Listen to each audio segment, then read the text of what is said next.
Another week in the book. It is absolutely pouring out today, so we are inside. Reminder that all content warnings are with the longer write-up on my website. My first book this week was This Vicious Dream. I need to give a very big thank you to the author on this one for an advanced reader copy of the ebook. In this fast-paced romantasy, our female main lead has been tasked with protecting an extremely powerful grimoire. It falls to her to keep this out of the hands of tyrannical monarchs and vengeful gods alike, no matter what the personal cost is to her. So when she crosses paths with a man who has lost his memory and is trying to find it, she doesn't want to keep him around. He's a liability. However, he keeps proving useful. As they keep going, they both uncover histories that change everything again and again. Some readers may already be familiar with this extremely rich world and these complex characters, because while this is the first book in a standalone duology, it does take place in the same setting with some of the same characters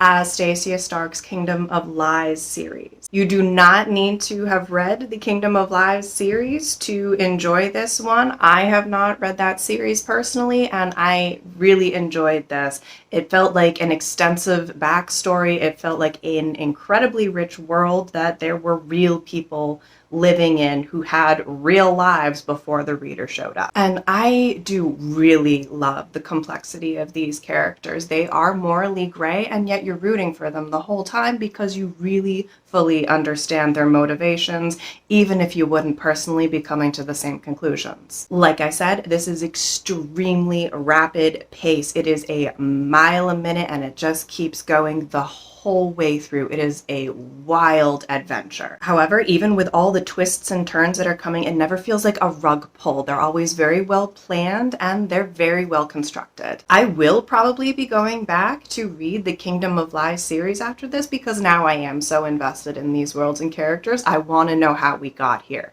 I will definitely be going for the second book because there is a bit of a nasty cliffhanger at the end. This one will be coming out very soon on May 13th, and the next one is in production. When that one was done, I had had a long week and I was dealing with a little bit of burnout, so I picked up one of my quick fixes.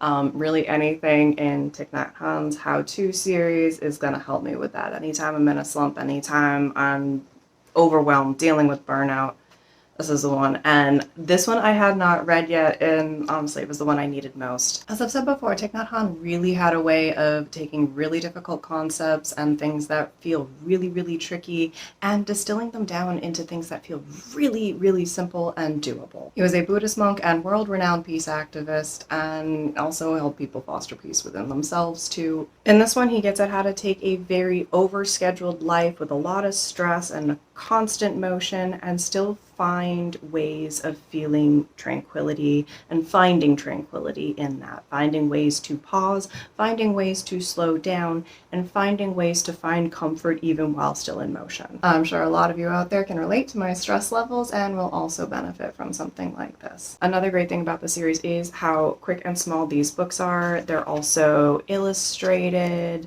You can also really just flip to any page, read that one or two paragraphs that are there, and close the book back up and think of it more as a mantra than reading it cover to cover, but it can be consumed in either way. He is one of my auto-buy authors. I have now just gotten started on the Fairy Hunter's Guide to the Recently Undead, and I will let you know how that is next week. As always, there is a longer write-up of all of this on my website at writing.hallidaynelson.com. I want to know what you're reading too. No matter how big this TBR pile behind me gets, I'm going to let it keep growing.